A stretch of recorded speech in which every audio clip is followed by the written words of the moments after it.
Hello, my loves. So, I feel like it's been a while since I've just come and talked to you guys and been, open without having an agenda.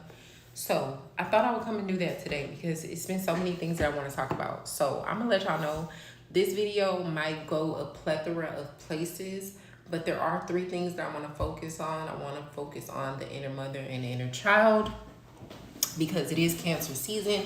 A lot of those themes have come up for me, and I'm sure that I'm not alone in that. I want to talk about trauma and the sexualization and fetishization of trauma. And then I also just want to talk about just growth and spiritual obedience.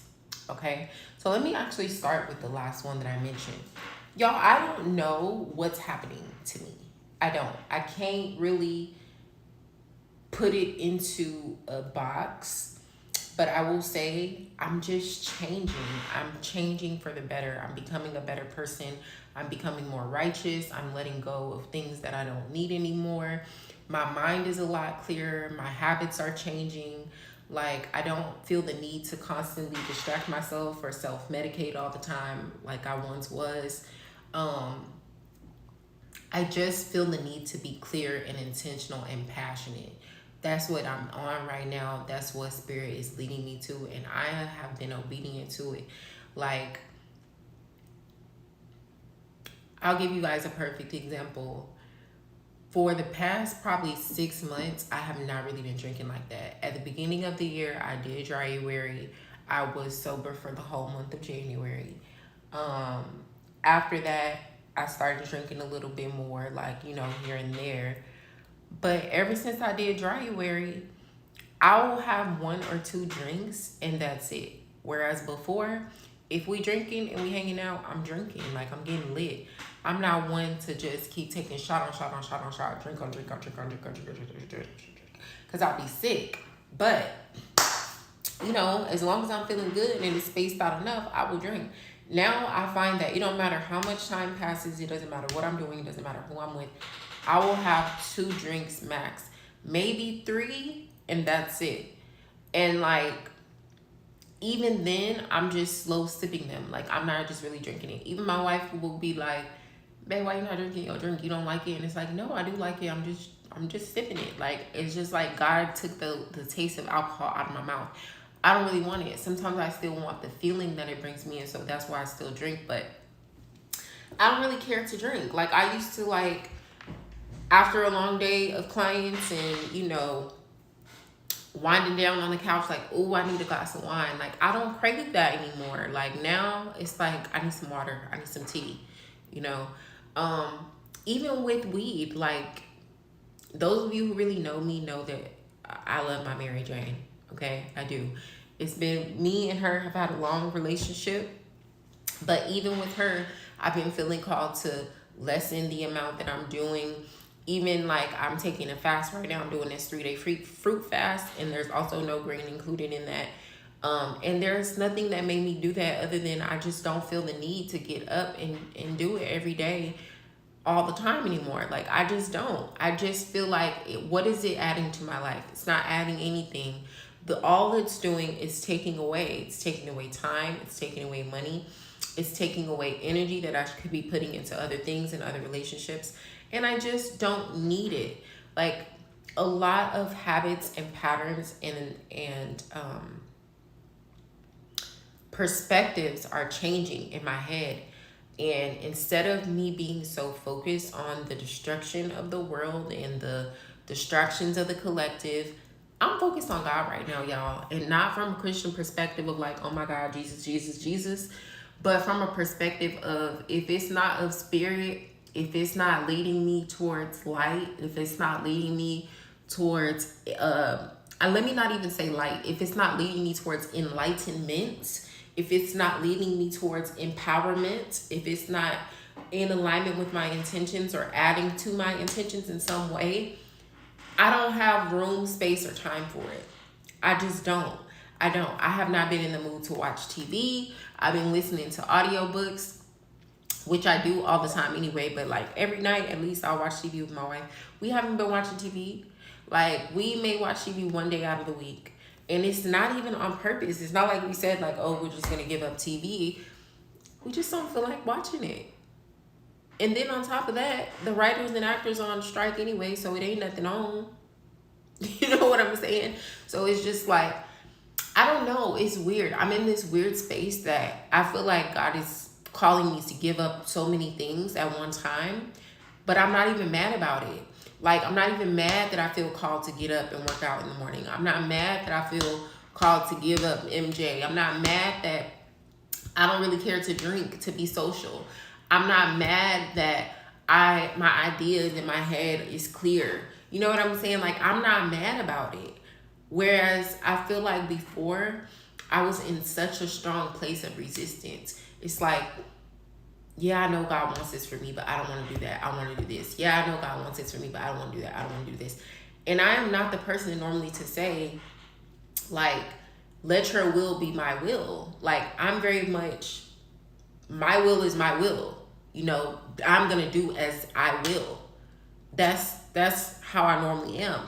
But I'm telling y'all, something is just taking over me, and it's just like, no, this is what I see for you. This is the will that I have for you, and I need you to just surrender to it and be obedient. And I'm like, okay. Okay. Okay. I feel like Spirit has been telling me, get out of your head, girl. Just take action. And that's exactly what I've been doing. Getting out of my head, taking action, doing what I need to do. You know what I'm saying? So it's just, I feel like I'm changing. I don't know what's going to come of this, you guys.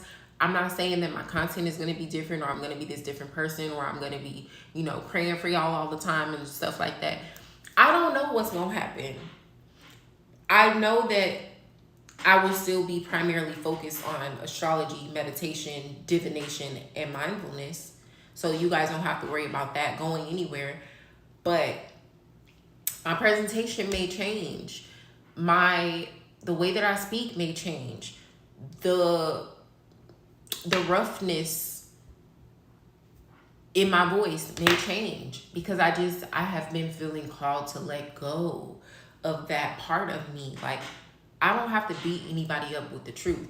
The truth is the truth. I can come to you guys. I can speak to you passionately and calmly about it, and you can take it in, and when you're ready to receive it, that message will come back to you. I'm learning that I should not be so attached to the day-to-day of my business, whether it's people not commenting on my content, people not sharing my content, whether it's me feeling like I'm not getting enough bookings in a day. This is not about the day-to-day. It's about the long-term impact, the long-term goal. I am trying to build a collective of people, primarily women. I'm not gonna lie. Men are not excluded in my business, but my customer base is primarily female. Like, let's just keep it a buck. Okay? I'm looking to build a group of tight-knit women who are committed to their spiritual journey, who are committed to their intentions, who are committed to their growth, who are committed to their happiness, and who have no problem stepping out of their own way when necessary. In order to step out of your own way, you have to be obedient. That is my strength. That's how I got to this level at the age that I'm at, spiritually speaking, because one thing I will do, even though I fight for a little while, I will submit to Spirit, because I know I can't do nothing else. I've been telling y'all this, and it matters. I am a Capricorn. That means I am Saturn ruled, okay? Not only that, I was born on a Tuesday. That makes me a Mars baby. These are planets that don't fuck around, okay? This is not like some soft Venus, Jupiterian energy that can, you know, coddle you and you can go out either way and just flow. No, Saturn is very restricting. Mars is very much get your ass up and do what you need to do.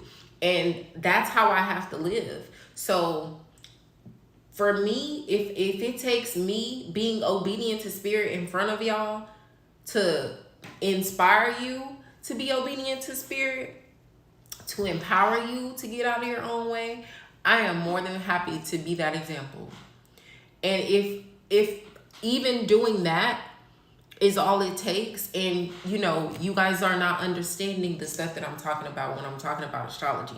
You're not necessarily interested when I'm doing tarot readings. You know, you're not sitting through my meditations. Even if me sharing my personal experience and growth journey leads you to spiritual awareness, spiritual obedience, and growth, that is enough for me. And even if it doesn't do it today, and it happens 3 months from now, it happens a year from now, 2 years from now, however long, I'm here for it.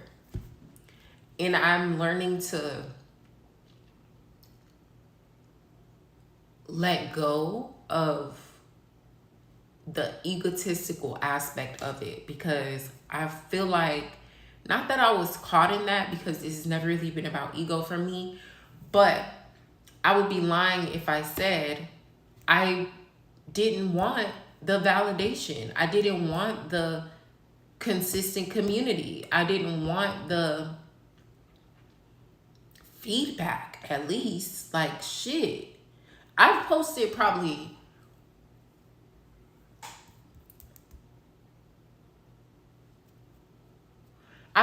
posted at least 9 videos over the past 3 weeks, when I was posting like once every other month outside of my Moonchild tribe. That's, for me, that's success. That's what success looks like. That's what consistency looks like. So I'm proud enough of that. I could easily be like, I posted all these videos and, you know, nobody's watching, nobody's engaging. That's not true though. The views are there. Are y'all commenting? No. Are y'all sharing? Some of y'all are. But the views are there. And if you're viewing and you're taking notes and you're taking certain things in, I mean, that's all that I can ask for. I'm learning to be okay with that. Because I'm learning that my business, even though I take things so personally and I make it all about me, my business is bigger than me. My business is about wellness. It's about spirit. It's about the impact that spiritual awareness and knowledge of self can have on empowering you and improving your life. And it's only up to me to show my personal journey of that. Everything else is outside of my control. And I can't just expect that everybody else is going to fall in line. You know, I have to give you guys time to get there. And even if you never get there, I have to be okay with that. Because at the end of the day, I still have to walk in my purpose. And that's kind of where I've been at. Even like when it comes to my marriage, like I've been communicating better with my wife. I've been more understanding. I've been more patient. I've been a little bit more direct about the things I feel like we should do, because I did get to a point where I was just kind of being quiet and submissive and letting her just do what she wants to do. And that was cute for a little while, but you know, I'm just not that girl. I'm just not. Like, I can be if I feel like, you know, things are going a certain way, but at the end of the day, I do have my opinion, I have my input, I have my values, and I need you to consider that, you know. And I had to remind her that, and she remembered, you know, and she got in line. And that has enhanced our relationship. I've set better boundaries with my relationship with my mother. I have cut off people in my family who have been toxic to me, caused me nothing but pain, drama, frustration, and heartache, who ain't feeding, fucking, or fighting into me, and I don't feel no type of way about it. I've let go of the guilt and shame surrounding that. The only thing is, I just feel like I am worthy of a better tribe, and I don't understand why I don't have one. But I am only to assume that my tribe is coming. You know what I'm saying? So I just feel like I'm in a different space where I'm just, right now, I'm focused on obedience. I'm focused on discipline. And I'm focused on manifesting my highest self in real time. I don't have time to wait for her to be manifested tomorrow. I don't have time to say, next week I'll be my best self. I'm waking up every day and choosing to be the best me that I can with the energy that I have that day. And I would encourage you all to do the same thing. Okay? So that's my first point. Second thing, the sexualization of trauma. So I had posted earlier in the week and I had said, I want to make I want to talk about praise kinks and humiliation kinks. And, you know, I had said, do y'all want a video? Do y'all want a blog? Should I talk about this stuff? Everybody said, yes, I should talk about it. Most people did say they wanted a video. I probably will make a whole separate video about this in greater length. But in this video, because, you know, I already started the conversation, I did want to bring it up. And this is what I would say. A lot of y'all don't realize that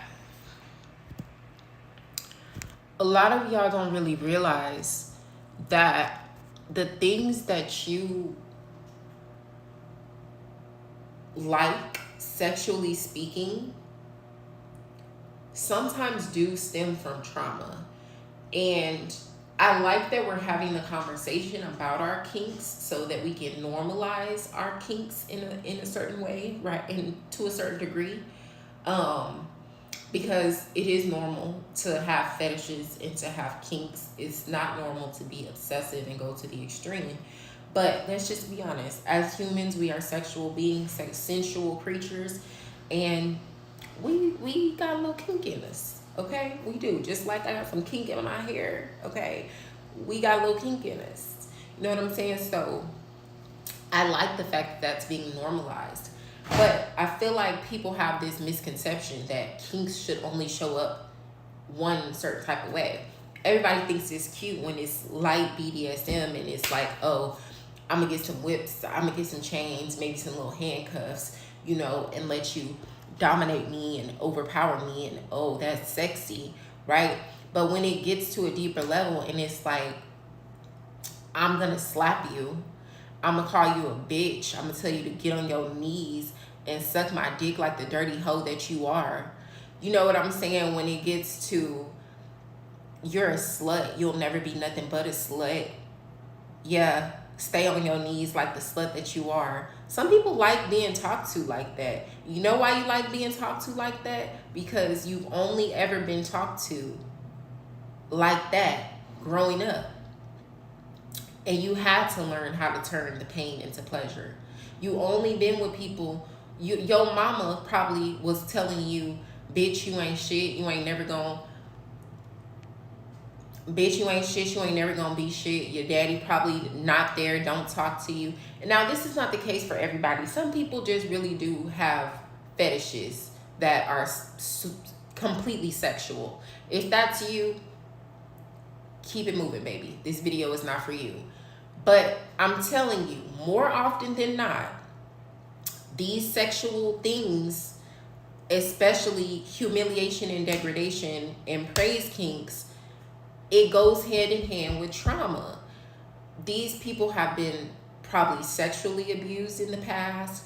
They've been talked to very negatively and degraded. They have low self-esteem. They already see themselves as subservient, inferior. And so acting in that role sexually empowers them in a way, because it's like, outside of sex, I'm weak in that role, but in sex, I'm empowered because I'm gaining pleasure from this. There is a part of that is toxic if you're not dealing with the trauma and you're only acting the trauma out in sex, because then you're trauma bonding with your own trauma, and that's sick. And I feel like not enough people are talking about the effects of that, because it does have effects. You take things too far. Like a few months ago, how they were saying how these BBW lesbians on TikTok are in this cult, in this BDSM cult, and they letting this woman humiliate them and degrade them and treat them and talk to them all kind of way. Like the situation with Carbonation and Nature Boy, how he would really be humiliating and degrading those people They all have humiliation and degradation kinks. They do. If they didn't, they wouldn't stick around for that shit. People who even it let's just take the sex out of it, right? Let's just take the sex out of it. Let's just say, for example, you're following someone, right? And you really, really like them. Like, you like the opinions that they come with, you like their ideas and, how they think, how they present. And they talk to you like absolute trash. Basura. Trash. Every time you have a differing opinion, it's bitch this, hoe that, you ain't shit, you ain't ever gonna be shit. I can't believe you thought you was on my level. But you still continue following them, you still continue supporting them, you still continue paying them. You don't have any respect for yourself. That's a humiliation and degradation kink right there, because you obviously like to have these people talk to you crazy. Otherwise you wouldn't put up with it. Like, and it should be the same thing in sex. I'm not shaming you guys. I'm not saying that there's anything wrong with it. If that's what you like, that's what you like. I'm not saying that there's anything wrong with it. I'm just saying address the trauma for what it is and be real before you just create this whole different perspective on it that is solely sexual or ego-based. Because at that point, you're just further losing yourself in your trauma. And that's how it becomes toxic, because it's like, it starts with, let me call you bitch during sex, and then the next thing you know, you're saying things that are just completely disrespectful and off the wall. You think you could spit in my face and I'm gonna be okay with it because it's sexual. Like, that's what we've gotten to. Like, y'all are literally spitting in each other's mouths, slapping each other. Like, your kink is your kink. I really sound so judgmental right now, but I promise you I'm not trying to sound judgmental, because I'm not judging y'all. Like, I don't care. That's not my thing. I have more of a praise kink, and I'm gonna talk about praise kinks in a minute. But I feel like if you have a humiliation and degradation kink, it's because you were humiliated and degraded a lot, and you had to figure out how to turn that pain into something pleasurable. Or you always have to be in control and power over everything, and you feel like this is the only time that you get to submit, like playing this particular sexual role, which really means that you're tired and you probably need a break from being in control all the time.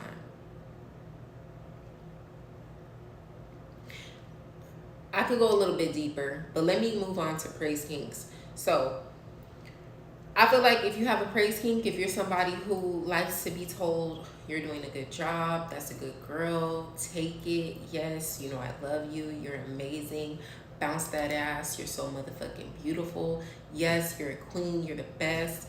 If you want to be talked to like that, it's probably because you're constantly in your head criticizing yourself. And so during sex, you want to be affirmed so you can know, like, hey, I am beautiful. I am doing a good job. Good things are going to come of this. And not saying that you're in your head during sex, but just in general, or maybe you didn't feel like you ever got the praise and validation that you needed as a child for the good things that you did, or the ways in which you made yourself proud, or, the things that you achieved. And now it's like in the bedroom, you want all this praise, you want all this affirmation, you want all of this, how can I call it?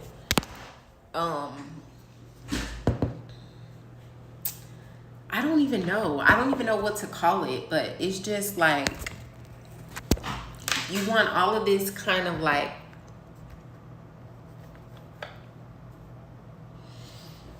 reassurance, I guess I would call it. And it fuels you. It makes you feel good. And it furthers your manifestation, because it puts you into the mind frame of like, hey, I am a good girl. I am doing a good job. I am, beautiful, when you may not really believe those things. And so the praises kind of boost that up. And it's like we still need to deal with the fact that we don't feel like we're getting enough validation. We still need to deal with the fact that we don't feel appreciated. Like after sex, we still gonna feel like that. And then if we're not getting the praise in bed, and let's just say the person that you're with is not a talker, right? So they're not talking to you, they just kissing on you and fucking on you. You know what I'm saying? And you're not getting that, you're gonna be like, I need that. It enhances the moment, you know, it puts me on another level. And you may be even more shy in the bedroom and kind of more closed off in the bedroom when that's not happening. And that's something to consider. Same thing with people in humiliation kinks. So my whole thing is just like, please, let's identify the root of our traumas. Even if we find healthy ways to engage these things, let's not get so far removed from the intention of dealing with the trauma itself. Some of y'all have porn addictions. Some of y'all, sexually speaking, have been abused in the name of your kinks. And there are some of you who sexually, you're kind of in a box because your kink has not been scratched. And I just want us to explore that within ourselves and with our partners, okay? Because it's important. I had said I was going to talk about one more thing, y'all, and I do not remember what it was.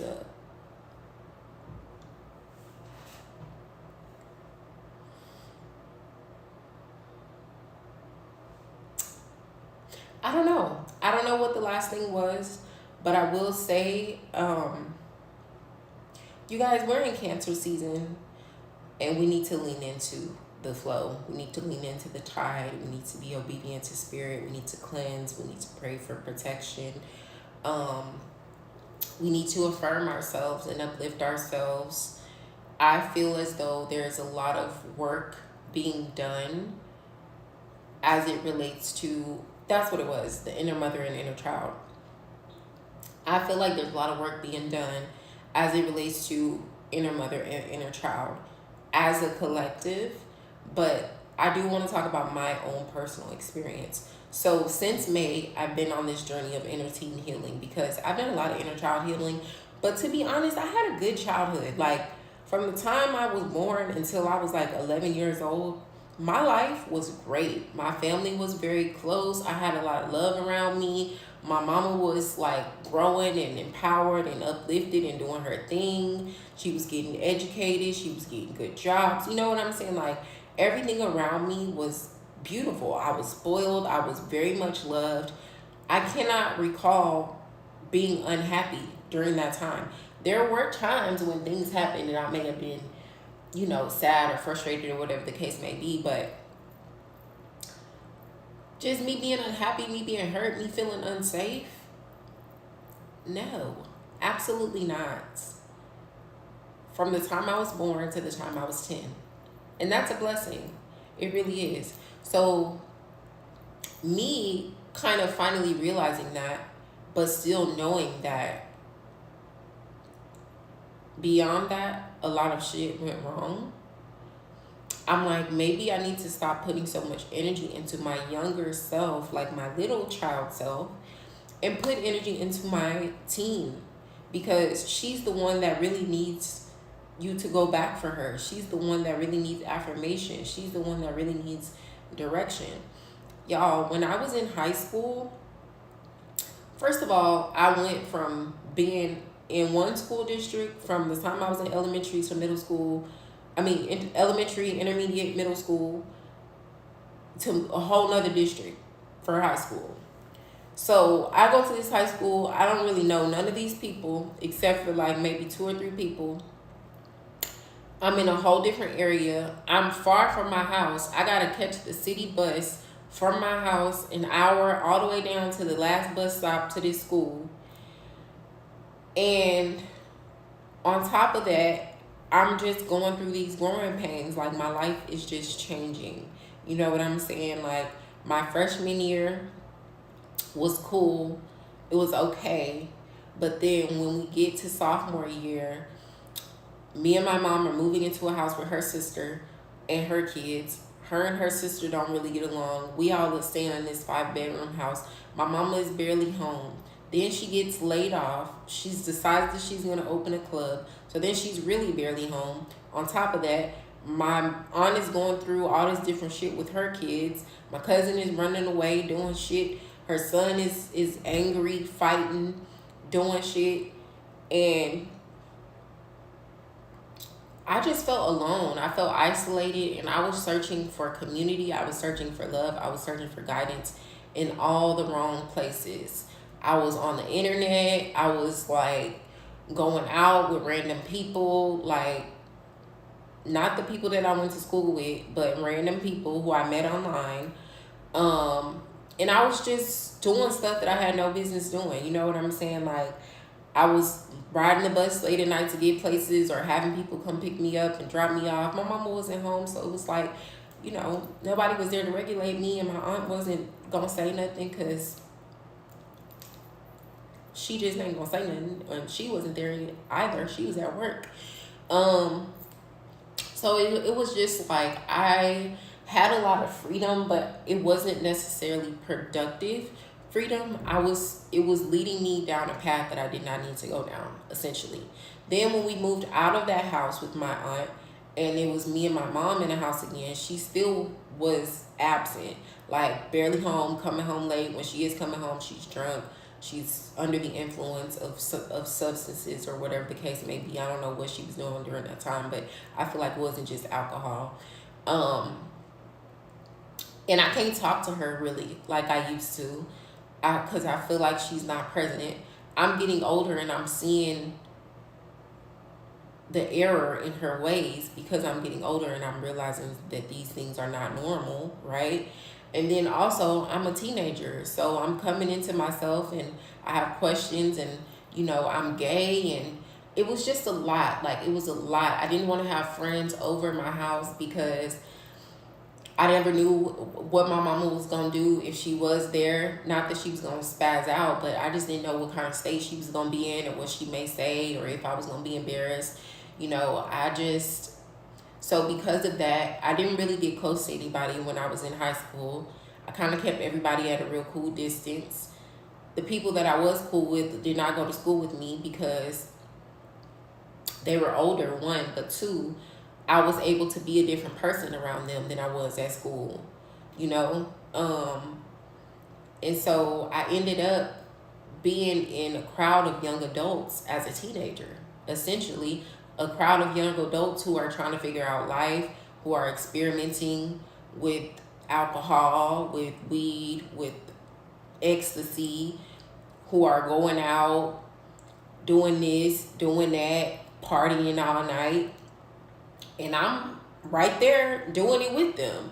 You know what I'm saying? But I'm underage, and I'm not realizing how these things are affecting me. Like, to the point where I don't even want to be involved in school. Like, as smart as I am, as good grades as I got, I barely even want to go to school at this point because I'm bored. I'm not involved in anything at school because after I go to school, I got to get off, ride the bus to work, ride the bus back home. You know what I'm saying? And I'm basically living life as a young adult at 15 and 16, 17.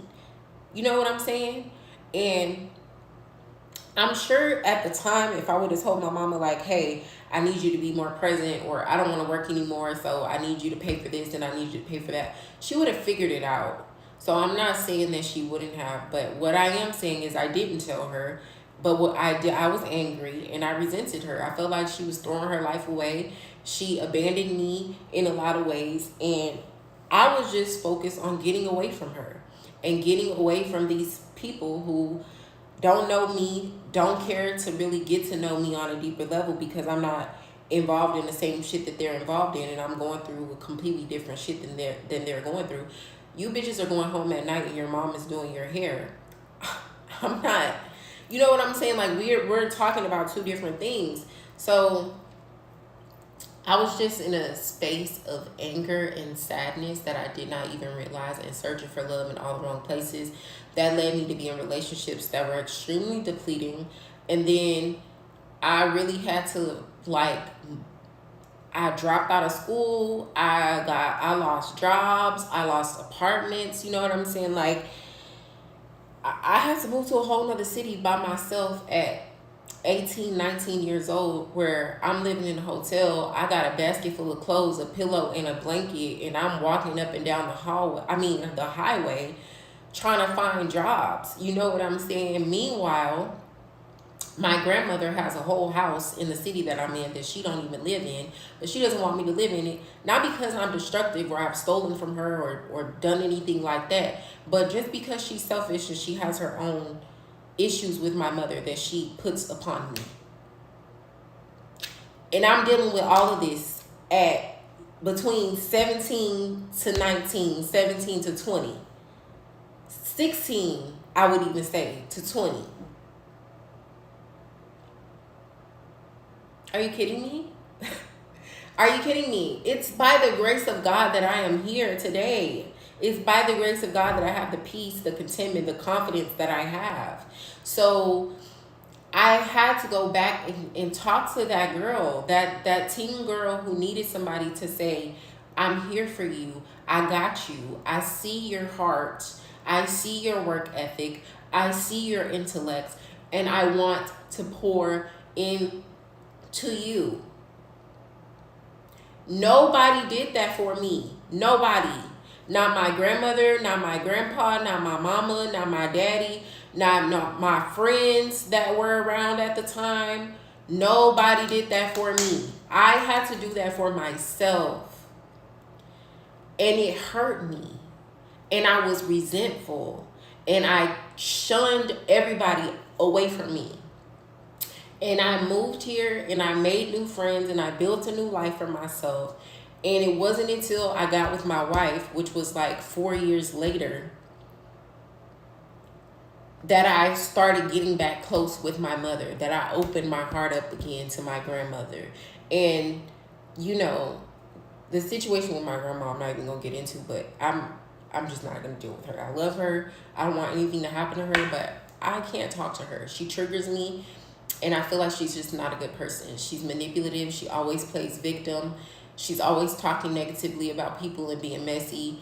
And, you know, I don't appreciate the way that she treated her kids when they were kids. I don't appreciate the way that she treats her grandkids.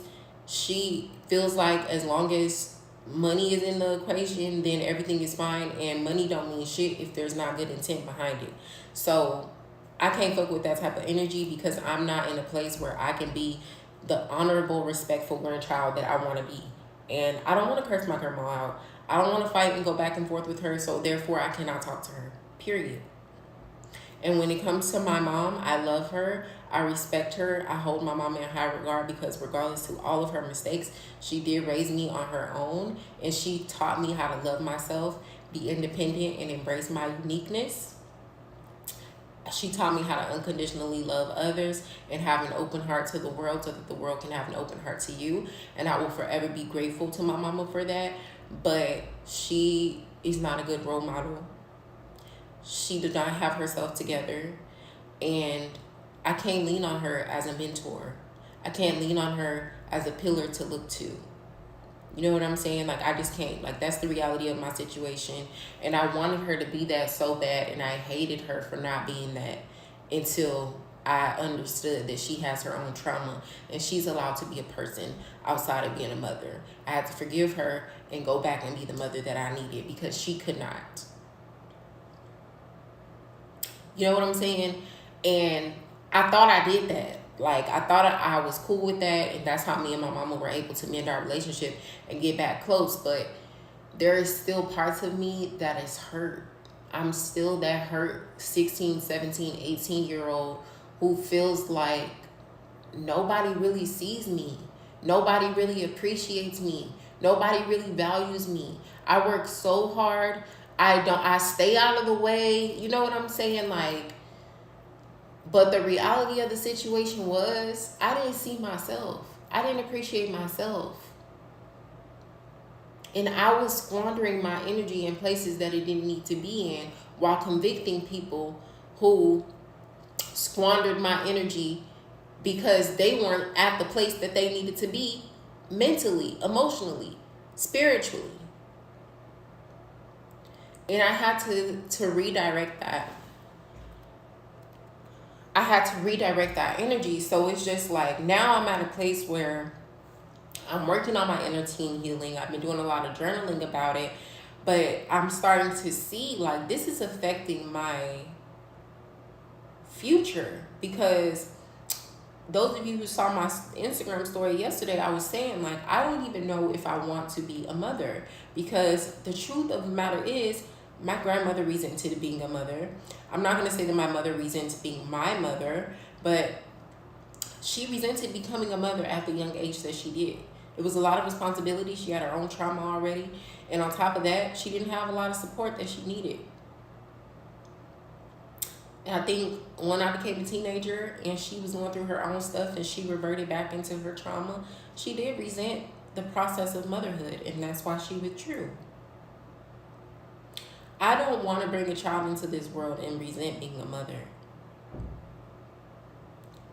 And the only reason why I feel like I would think that is because I still need a mama that I don't have. My mama still needs a mama that she don't have. My grandmother still needs a mom that she does not have. My aunt still needs a mom that she does not have. My cousin still needs a mom that she does not have.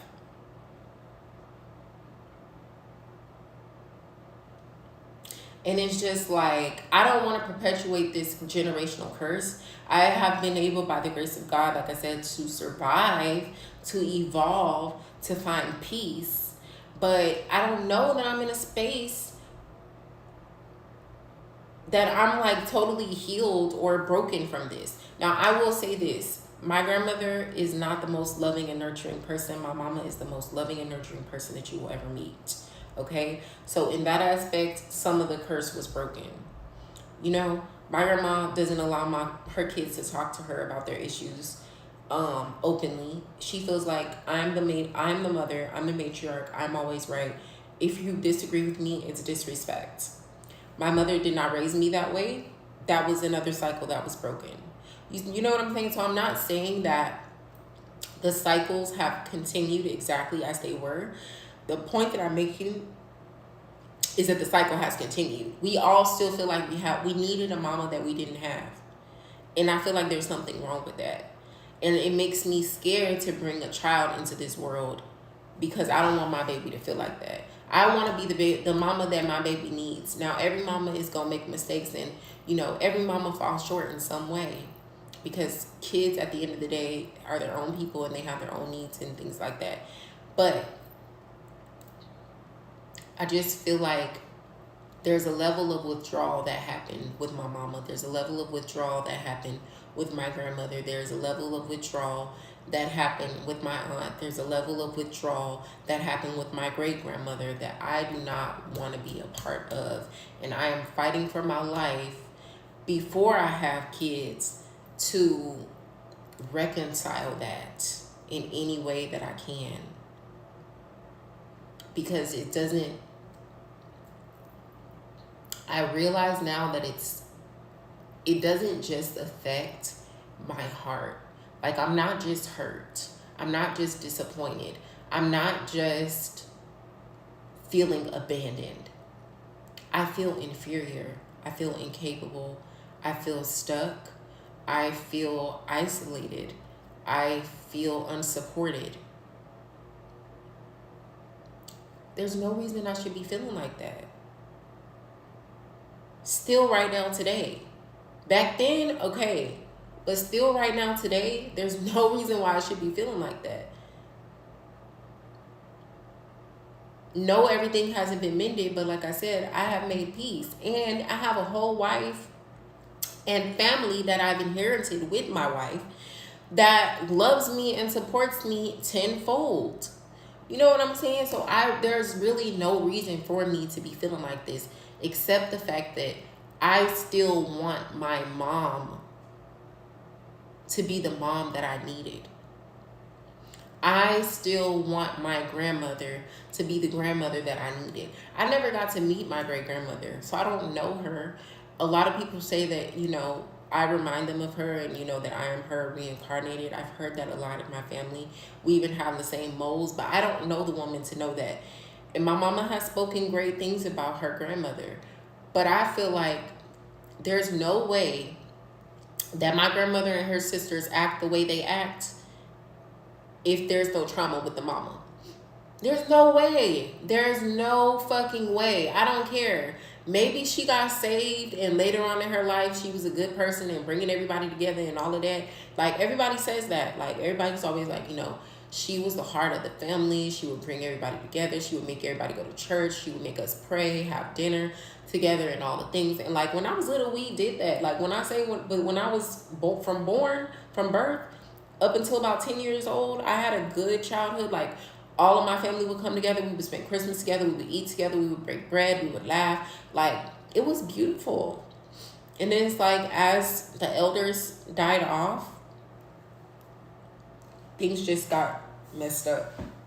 But in the past 2 years, losing my grandpa and seeing this relationship trauma bond play out between my mother and my grandmother, and then also being triggered for my own trauma bonds with both of them. Oh, child, it's just been exhausting. And God is telling me to release this, face it, and work through it because it's hindering me. It's handicapping me. So I want to inspire you, if you're watching this video today and you've been through something similar, to just find the root of your issues. It doesn't necessarily have to be publicized. I'm not telling you to come online and talk about it. Pick up your journal and write. Talk to yourself about it. Go to therapy. Talk to somebody who is going to keep things confidential but also be objective. It's very important that we deal with the root. The root of a lot of my feelings of insufficiency, a lot of my self-doubt, a lot of my feelings of unworthiness, a lot of my anger, it all stems from issues that I have with my mother and my grandmother. And what better time to work out this energy than Cancer season? And I have Cancer in my 9th house. So I feel like I'm learning a lot through this process. But I just want to encourage you all to tap into that. I'm going to pull a postcard from Spirit just to go ahead and wrap this video up. And I'll definitely see you guys on Thursday with the yoga and meditation for Purge in Progress. Dearest you, selfless giving is an elixir so sweet and life-giving and amazing that it should be customary for everyday living. Right now, generosity is being asked of you. Let go of a debt, release an obligation, or do a solid kindness for someone for no other reason than as an exercise of the heart. You will be surprised how quickly a generous heart is repaid. We know it often doesn't happen in the immediate exchange, so temper your expectations. Know that life has an uncanny way of sending miracles seemingly unrelated to your kindness, yet interconnected in magical ways. The more you act from generosity, the bigger your heart grows, and the more love and abundance you will experience. We also know that someone could be entering your life with a generous offer for you. Take it and trust you are worthy and deserving of it. You have to receive, not just give. We love you so much over here. Yes, I received that. I received that. Y'all, I wrote a prayer in my journal this morning, and I want to read it to y'all. I don't know why I just feel called to do that right now, but I'm going to read it to y'all. And I'm about to say this prayer every morning and every night for the next, I don't know, however long. I think I'm just going to say it every morning and every night until I feel called to write a new one and change it. But it says, divine source of love, light, and change. In this sacred moment, I come before you with a humble heart, seeking your guidance, strength, and liberation. I call upon your infinite wisdom and grace to help me conquer unhealthy habits, liberate myself from bondage, wrong thinking, and wrong actions, as expressed in Psalm 69. Grant me the courage and determination to break free from the chains that hold me back, whether they be self-imposed limitations or external influences. Fill my Fill my being with the strength to overcome the temptations and patterns that hinder my growth and well being. Guide me towards making choices that align with my highest good and lead to a life of purpose, joy, and fulfillment. In Psalm 71, we find the invocation for a good future and perseverance. I humbly ask for your divine intervention to help me navigate through challenges and obstacles that I may encounter on my journey. Grant me the resilience and unwavering faith to persevere even when the path seems uncertain or difficult. Illuminate my way with your divine light, guiding me towards a future filled with blessings, abundance, and the fulfillment of my highest potential. As expressed in Psalm 72, I seek your assistance in attaining wealth, power, and dominion, not for selfish gain, but with the understanding that the wealth lies in the richness of the soul and the ability to make a positive impact in the life of others. Help me cultivate a mindset of abundance and prosperity where I can manifest and share my gifts for the betterment of myself and those around me. Grant me the wisdom and responsibility to wield power and influence with integrity, compassion, and humility. Divine Source, I surrender to your divine will and trust in your divine plan for my life. May your love and light guide me towards the highest expression of my being. I offer my heartfelt gratitude for the blessings already received and those that are yet to come.